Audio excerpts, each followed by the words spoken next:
자, 오늘 지난주에 살펴본 말씀 이어지는 내용인데요. 하나님이 원하시는 예배. 지난주의 핵심은 하나님의 말씀과 하나님의 성품이 반영된, 그리고 우리를 하나 되게 하는, 연합하게 하는 예배이다라고 말씀을 드렸습니다. 자, 오늘 하나님이 원하시는 참된 예배에 대한 묵상을 같이 계속 이어서 나누고자 합니다. 자, 오늘은 하나님이 원하시는 예배는 어떤 예배인가? 첫 번째는 희생의 예배입니다. 한번 따라 하십시다. 희생의 예배. 5절 6절 말씀 보시면은 5절에 보면 그런 말씀이 나오죠. 그 택하신 곳인 그 계실 곳으로 찾아 나아가서. 자, 그동안 이스라엘 백성들이 하나님을 예배할 때에 그들의 예배는 어떤 예배냐면 성막 예배였습니다. 성막이라고 하는 것은 텐트입니다. 이동식이죠. 그 이동식의 그 예배를 드릴 때에는 어느 한 정해진 장소가 없었어요. 그 텐트가 성막이 움직일 때마다 그곳에서 예배가 이루어집니다. 자, 이제는 약속의 땅에 들어가게 되면 이스라엘 백성들에게 무엇이 주어질 것이냐면 성전이 주어질 것입니다. 그래서 성막은 성전으로 대체되게 됩니다. 자, 그렇다면 그곳에서 그 약속의 땅에 들어갈 때에 너희들은 택하신 곳인 계실 곳으로 찾아 나아가서 예배해야 된다, 이렇게 말씀을 하고 있어요. 자, 우리 하고 싶은 대로, 우리 마음대로, 우리가 원하는 장소에서 드릴 수 있다면 좋은데, 하나님이 정한 곳으로 가야 하는 무엇이 따르냐면 희생이 따른다는 거죠. 하나님이 정하신 곳으로 나아가야 하는 희생.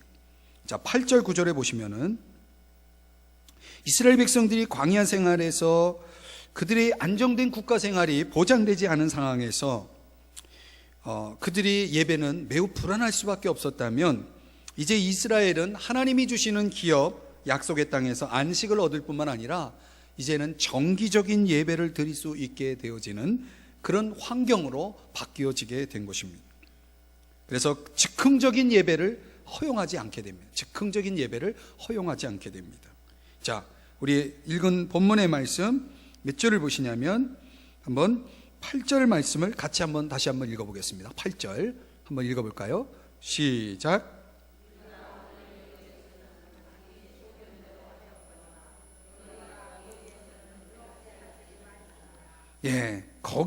거기가 어디냐면 약속의 땅, 가나안 땅에서는, 거기서는 그렇게 하지 말라는 것입니다. 지금까지는 어떻게 했어요?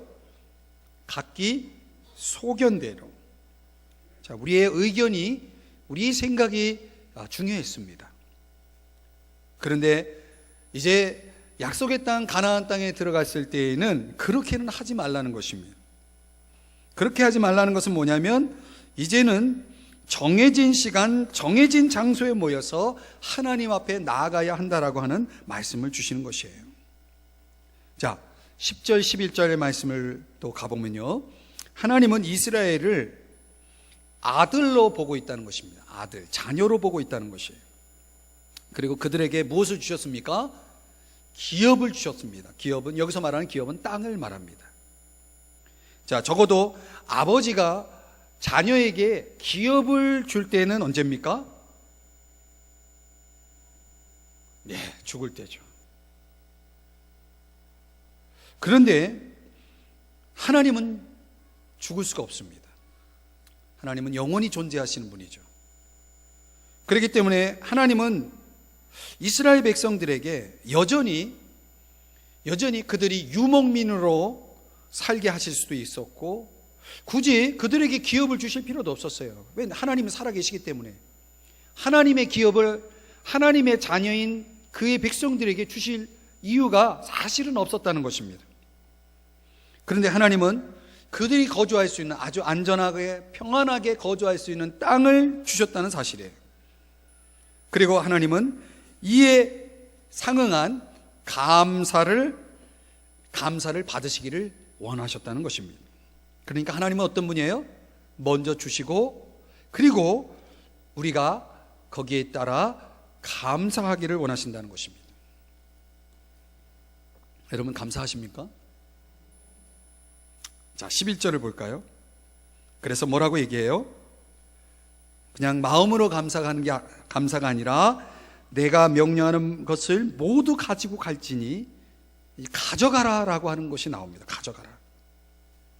그리고 12절에 보면요, 함께 여호와 하나님 앞에서 즐거워하라 라고 말하고 있고요.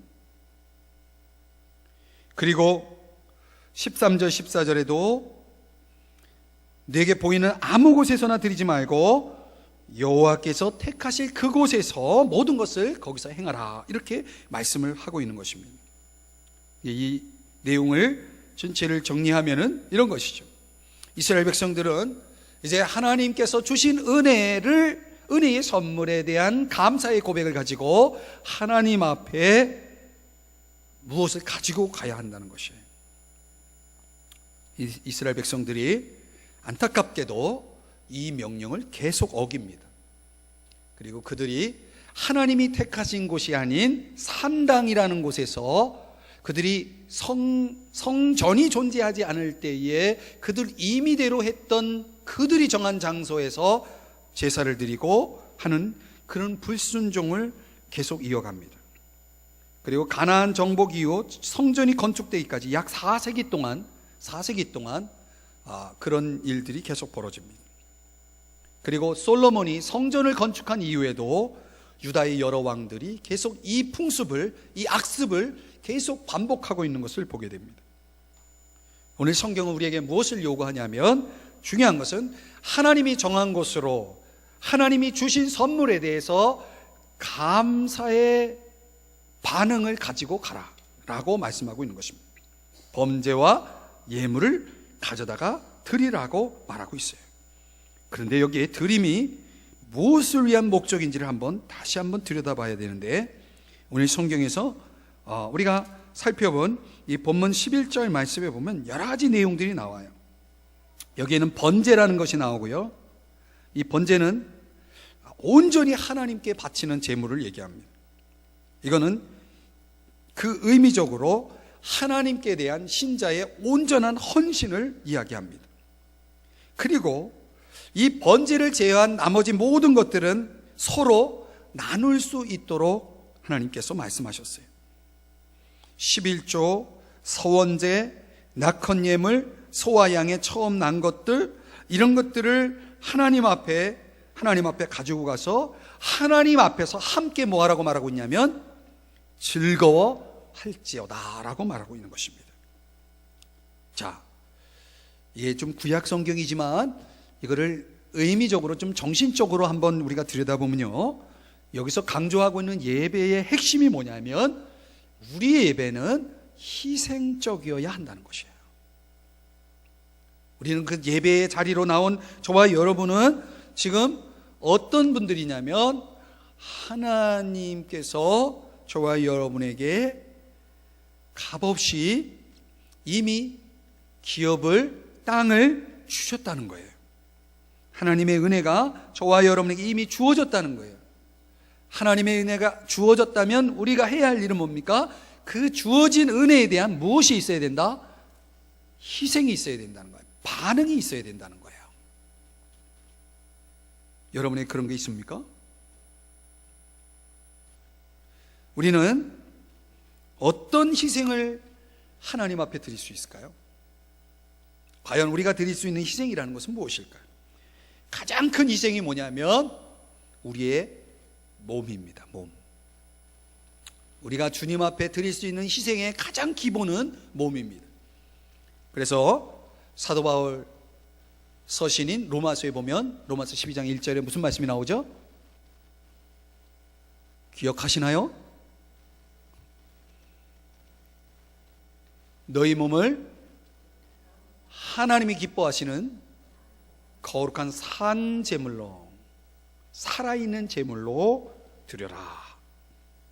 제물이라는 개념 자체가 전적인 무엇을 강조하냐면 복종, 굴복을 강조하는 거예요. 하나님께서 진정 저와 여러분에게 요구하시는 예배는 희생적 예배다라고 말하는 것은 결국 우리가 하나님 앞에서 받으실 만한 전적인 헌신이 수반된 예배가 되어져야 한다는 것입니다. 오늘 저와 여러분이 하나님 앞에 나와 예배드리기 위해서 여러분은 무엇을 하나님 앞에 희생하고 있나요? 그래서 어쩌면 우리는 우리의 예배는 수동적인 예배가 아닙니다. 참관하는 예배, 구경하는 예배, 어떤 공연을 관람하는 그런 차원의 예배가 아니고, 듣는 예배가 아니고 참여하는 예배가 돼요. 나를 드리는 예배가 되어져야 돼요. 그래서 엄밀한 의미에서 우리는 여기서 지금 하나님 앞에 우리의 몸을 드리고 있고, 우리의 입술의 열매인 찬양을 드리고 있고, 우리 하나님 앞에 받으실 만한 기도를 드리고 있는 것이고, 또 우리가 할 수 있는 모든 몸짓의 경배, 오늘 2부 예배 때 여러분에게 보여드렸던 영상처럼 그 몸으로, 온몸으로 하나님을 높여드리는, 하나님을 찬양하는 그런 예배가 되어져야 한다는 거예요. 그런데 제가 볼 때에는 그런 예배의 모습으로 하나님 앞에 나와 있는 사람이 얼마나 될까? 이런 질문을 갖게 되는 거예요. 그죠? 우리가 정해진 시간, 정해진 장소에 한 시간 그저 여기에 앉아 있는 것이 예배가 아니라는 거예요. 참여해야 된다는 거예요. 희생해야 한다는 거예요. 우리의 입을 희생하고, 우리의 몸을 희생하고, 우리의 재능을 희생하고, 그래서 아름답게 이렇게 찬양으로, 또 몸의 율동으로, 또 여러 가지 안내로, 뭐 이런 여러 가지 요소들이 하나의 예배가 하나님 앞에 올려지기 위해서 드려져야 할 그런 중요한 희생이라는 사실이에요. 오늘 여기서 강조되는 여러 가지 재물, 어떤 헌금적인 그런 부분들이 언급되지만 그것은 아주 지극히 일부에 지나지 않아요. 우리가 하나님 앞에 드리는 헌금이라고 하는 자체가 그것이 우리의 모든 헌신을 대표하는 게 아니에요. 그건 지극히 작은 것이에요. 자, 오늘 저와 여러분에게 이런 진정한 예배가 있는지를 돌아보시길 바랍니다. 여러분의 예배, 진정 하나님이 받으실 만한 예배인지. 두 번째는요, 아주 중요한 단어가 나오고 있습니다. 7절을 보시겠습니다. 하나님이 원하시는 예배 7절 한번 우리 같이 다시 한번 읽어보도록 하겠습니다. 읽습니다. 시작.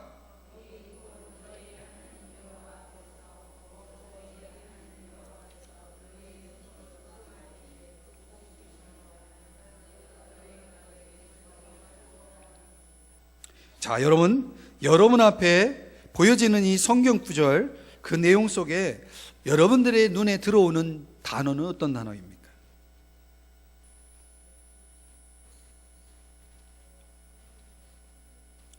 자, 적어도 우리가 이 구절 속에서 눈에 들어오는 단어를 한번 좀 주목해 보면 여호와 앞에 섭니다.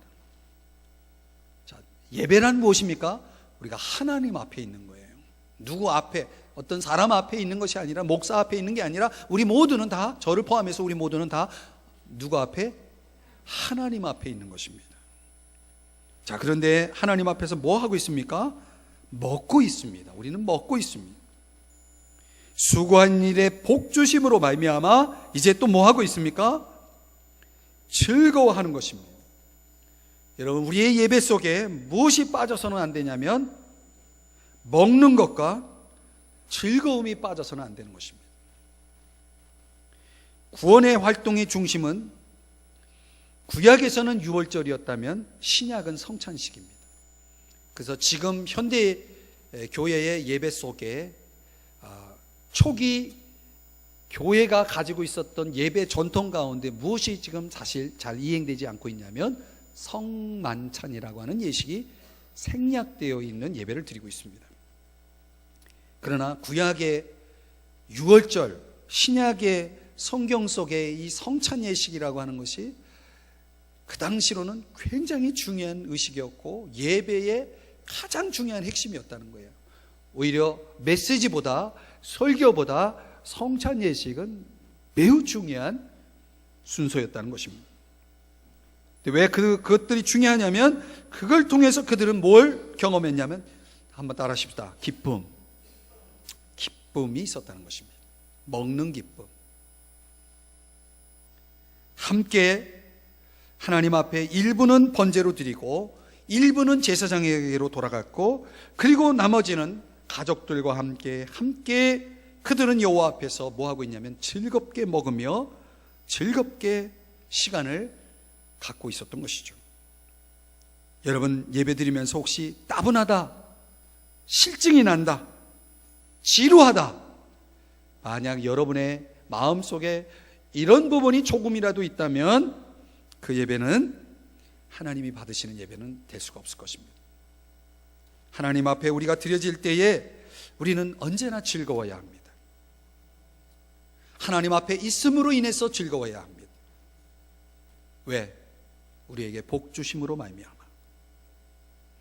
진정 하나님이 우리에게 베풀어 주신 그런 은혜에 대한 합당한 반응이 바로 이것입니다. 즐거운 예배, 기뻐하는 예배. 그 즐거움과 기쁨이 표현되어진 것이 바로 무엇이냐면 찬양인 것입니다. 그래서 우리의 찬양 속에는 정말 진정한 감사가 있어야 되고요, 그리고 정말 그 하나님의 가치를 인정하는 경외심이 그 찬양 속에 있어야 됩니다. 오늘 우리는 그런 차원은 되지 않지만 적어도 우리가 예배를 드리기에 앞서서 일찍 예배 자리로 나와서 매주의 순서지를 보면서 미리 여기 나와 있는 찬양을 묵상하고, 그리고 이 찬양을 정말 입으로만 아니라 내 마음에서 우러나오는 진정한 찬양 되기 위해서, 또 하나님 앞에 이런 즐거움의 예배를 드리기 위해서 미리 와서 기도하고, 사람들과 즐거운 교제를 나누는 게 아니라 그 시간에 먼저 하나님 앞에서 즐거워하고, 그 다음에 서로 즐거워하고 함께 교제하는 그런 수직적인 것과 수평적인 것이 같이 어우러지는 그런 예배가 되도록 해야 돼요. 그래서 제가 2003년에 하나님께서 교회의 배려로 지금 목회 그동안 수고했다고 미국 교회를 탐방할 수 있는 기회를 주셔서 제가 한번 미국 교회 갔을 때 참 아주 충격적인, 그런 너무나 인상적인 교회의 예배에 참관하게 되었는데, 이 갈보리 채플 교회라고 하는 교회가 있습니다. 근데 그 교회를 딱 갔을 때 느낌이 무슨 시골 교회에 왔다는 느낌이 들 정도로 아주 너무나 단순하고 그런 교회였어요. 뭐 세들백이라고 하는 아주 현대적인 교회도 가봤지만은 그 전통적인 갈보리 채플 교회, 그 교회 목사님이 척 스미스 목사님이라고 하는데, 그 스미스 목사님의 그 메시지가 굉장히 복음적이고 성경적이에요. 그분은 창세기서부터 요한계시록까지 계속 순서대로 설교하신 분이에요. 사실은 제 설교의 패턴이 그 목사님의 설교 패턴하고 그런 그 스케줄이 비슷하게, 그러니까 그분이 하시는 방식대로 저도 이 가급적이면 본문을 건너뛰지 않고 계속해서 이렇게 흘러가는 강해 설교를 하는 이유가 그 목사님의 영향을 제가 좀 받았어요. 근데 그 교회 갔을 때 그 성도들이 정말 그렇게 예배에 흠뻑 젖어서 어느 누구도 조는 사람 없고 어느 누구도 한눈 파는 사람 없이 그렇게 많은 청중들이 한자리에 모여서 이렇게 하나님을 온전히 바라보는 그런 예배를 드리고 있는 것에 굉장히 인상적이었고, 그리고 나서 그 다음에 이루어지는 예배가 끝나고 다 뿔뿔이 흩어지는 것이 아니라 소그룹으로 모여가지고 그들이 우리로 말하면 구역 모임 같은 걸 하고 있는 거예요. 그 많은 사람들이, 그럼 거기에 어떤 그 소그룹을 가질 수 있는 그런 작은 방들이 있는 게 아니고 그냥 곳곳에서, 야외에서 또는 이런 예배실 안에서 그냥 곳곳에서 모여가지고 이렇게 자연스럽게 믿음의 교제를 나누고 있는 모습을 보면서, 이야, 이게 교회구나. 그 메시지와 그 이 아름다운 성도 간의 이 교제가 어우러지는 그런 주일의 모습을 보면서 제가 굉장히 나도 앞으로 이런 교회, 이런 목회의 그림을 가지고 사역을 해야 되겠다, 이런 생각을 합니다. 사실 저의 지금 생각에는 이제 우리 교회도 그런 교회가 됐으면 좋겠다. 주중에 이렇게 소그룹으로 모여서 함께 무엇을 하는 그런 이런 시간들이 성도들에겐 너무나 많은 제약이 있고 어려움이 있습니다. 자, 그렇다면 우리가 주일을 정말 온전히 성수한다는 그런 개념에서 정말 이럴 때 이렇게 교회 와가지고 하나님을 예배할 뿐만 아니라 그냥 집으로 돌아가는 것이 아니라 우리의 일과 속에 정말 중요한 것들이 있을지라도 좀 그런 부분에 있어서 희생이 있고 즐거움이 있는 예배, 위로 하나님을 만나서 즐겁고 또 옆으로 우리의 성도 간의 이런 아름다운 교제 속에서 함께 즐거워할 수 있는 그런 모습들, 이게 진정한 교회고 또 이런 예배가 진정 하나님이 받으시고 기뻐하시는 예배가 아닌가.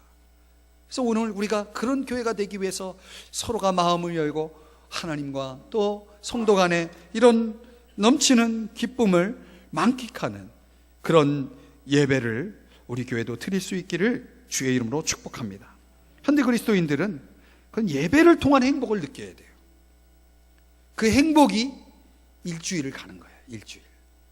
그 예배 속에서 만난 그 감격이, 기쁨이, 행복이 내 일주일의 삶에 큰 능력이 되고 힘이 돼서 우리의 삶 속에서 그 여운이, 그 능력이, 그 지혜가 계속해서 월요일, 화요일, 수요일, 목요일, 금요일, 토요일까지 이어지면서 그런 삶의 그런 넘치는 기쁨이 이웃들에게 전파되어지고 소개되어질 때 그런 곳에서 또 아름다운 선교의 역사도 일어나는 거 아니겠습니까? 그리스도인들의 얼굴 속에서 어둠이 있고 이런 것보다도 늘 복음을 가지고 있는 사람답게 기뻐하는 그런 모습이 우리에게 필요한 것이죠. 한번 옆 사람 표정을 한번 보실래요?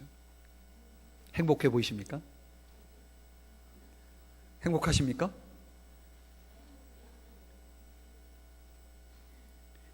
정말 행복해야 행복한 거예요. 행복하려고 흉내내는 게 아니고 정말 행복해야 돼요. 그 행복의 가치를 알아야죠. 신명기 33장 29절에 보시면 이렇게 말씀하고 있어요. 이스라엘이여 너는 행복자로다. 하나님은 이스라엘 백성들에게 뭐라고 말씀하냐면 너는 행복한 사람이야 라고 말하고 있는 것입니다. 여호와의 구원을 너같이 얻은 백성이 누구뇨? 여러분, 우리의 삶 속에 하나님의 구원을 이렇게 경험한 사람들이 도대체 누가 있느냐라고 말씀하면서 이스라엘이여 너는 행복한 사람이다. 여러분, 하나님 앞에서 행복하시기를 바랍니다. 아니, 이미 여러분들은 행복을 가지고 있는 분들이에요. 그러니 여러분 어찌 찬양하지 않을 수 있어요? 어찌 우리의 입을 열어 하나님을 높여드리지 않을 수가 있겠습니까? 이게 전도 아니겠습니까? 여러분의 삶을 볼 때마다 다른 사람들이 볼 때에 여러분이 호기심을 자아낼 수 있어야 됩니다. 그래서 오늘 우리가 하나님이 받으시는 예배 속에 이 찬미의 예배라는 것이 단순히 순서 속에 어떤 룰 속에 있는 그런 찬미가 아니라 우리 삶 전체를 지배하는 찬미가, 찬양이 되어져야 한다는 것이에요. 이게 예배, 이게 삶의 예배고 이게 우리가 드리는 공적 예배의 모습인 거예요. 다시 한번 말씀드립니다. 하나님 앞에서 행복하게 사시기를 바랍니다. 즐겁게 사시기를 바랍니다. 세 번째는요, 마지막 세 번째는 12절 18절에서 따라 하십시다. 자비의 예배. 진정한 예배라고 하는 것은 이렇게 우리가 하나님 앞에서 즐거워하는 예배로 끝나는 것이 아니라 이제는 어디로 가야 되냐면 섬김으로, 나눔으로 가야 한다는 것입니다. 여러분 아십니까? 예배는 도피장치가 아니에요. 우리가 하나님을 경배하는 일에 전적으로 헌신한 나머지 하나님이 사랑하시는 사람들을 결코 무시해서는 안 되는 것입니다. 과연 우리가 예배하는 하나님이 자비로우신 하나님이시라면 우리의 예배는, 그 예배 속에는 그 사랑, 그 자비의 성품이 반영되어야 한다는 것이에요. 자, 중요한 얘기를 하겠는데요, 그 우리가 나타내야 할 사랑과 자비의 성품, 반영해야 할 그 대상은 누구냐면 가까이는 가족이고요, 그리고 함께 삶의 현장에서 일하는 사람들, 이런 사람들에게 결국 우리가 예배한 하나님을 보여주는 무엇이 따라야 됩니까? 섬김이, 나눔이, 삶이 따라와야 되는 거예요. 오늘 2부 예배 때 바울과 실라가 그 자신들을 괴롭히는 사람에게 보여주었던 그 모습이 바로 이런 것입니다. 여러분, 하나님은 가정생활에 관심이 많습니다. 그래서 예배는 한 민족을 연합시킬 뿐만 아니라 가족을 연합시키는 이런 통로가 된다는 거예요. 만약 여러분 관계 문제로 어려움을 겪고 있는 가정이라면 예배는 그 문제를 푸는 통로가 되고 열쇠가 되는 것입니다. 그래서 그런 어려운 관계 속에 있는 가족들이 예배 때만은 함께 만나는 것입니다. 함께 만나서 하나님 안에서 그들이 다시금 그 어그러진, 흐트러진 그런 관계를 다시 재정립하고 하나님 앞에서 연합하고 새로워지는 그런 은혜를 경험하게 되어지는 것이죠. 오늘날 우리 한국 사회의 위기는 가정의 위기라고 할 수 있습니다. 근데 참 아이러니하게도 그런 가정의 위기를 누구보다도 어디보다도 더 그것의 해결의 그런 본보기가 되어야 할 한국교회가 그 역할을 하지 못하고 있다는 사실은, 이것은 한국교회가 하나님 앞에 드려야 할 진정한 예배를 잃어버렸기 때문이 아닌가라고 하는 것입니다. 너무나 자기밖에 모르고 자기중심적인 어떤 그런 차원의 그런 문화를, 그런 정신을 교회가 어쩌면 그런 부분들을 성도들에게 제시하고 있었는지도 모르겠습니다. 사랑하는 여러분, 오늘 우리가 하나님을 최우선순위에 두고 하나님께 더 가까이 갈수록 우리는 서로에게 더 가까이 가야 하는 것입니다. 하나님은요, 사회생활에도 관심이 있습니다. 여러분, 우리가 함께 고용하고 고용된 그런 구조 속에서 우리의 삶을 살아간다면 우리는 어떤 사람도 무시해서는 안 됩니다. 오늘 바울과 실라를 만나서 고침받은 그 여인은 철저하게 주인으로부터 착취당하고 인권을 무시당하고 그렇게 비참하게 인생이 짓밟혀 있었다는 사실을 보십시오. 우리 사회가 그런 경제적인 가치로 사회적 신분의 어떤 그런 잣대로 인간을 평가하고 다루는 아주 물질주의화되어 있는, 이런 세속화되어 있는 사회 속에 살아가는 저와 여러분에게 있어서 이 오늘 본문의 말씀, 하나님 받으시는 예배가 어떤 예배인가를 우리가 깊이 이해한다면 우리가 정말 우리 삶 속에 조심해야 하고 주의해야 될 것들을 분명히 명시해주고 있는 부분입니다. 계층의 구별, 이것은 진정 예배자의 자세라고 말할 수가 없습니다. 근데 하나님은 오늘 저와 여러분 사회 구조 속에서 우리가 진정한 예배자로 살아간다라고 하는 것은, 그것은 무엇이냐면 그 한 사람 한 사람을 하나님의 눈으로 바라보고 하나님의 마음으로 품고 나아가는 그런 모습들인 것이죠. 만약 우리가 그런 정신을 예배 속에서 배울 수 있다면, 그리고 그 정신을 가지고 우리의 삶 속에서, 삶의 현장 속으로 나갈 수 있다 그러면 정말 가정 안에서도 그렇고 우리의 사회 현장 속에서도 그렇고 정말 얼마나 아름다운 일들이 일어날까요?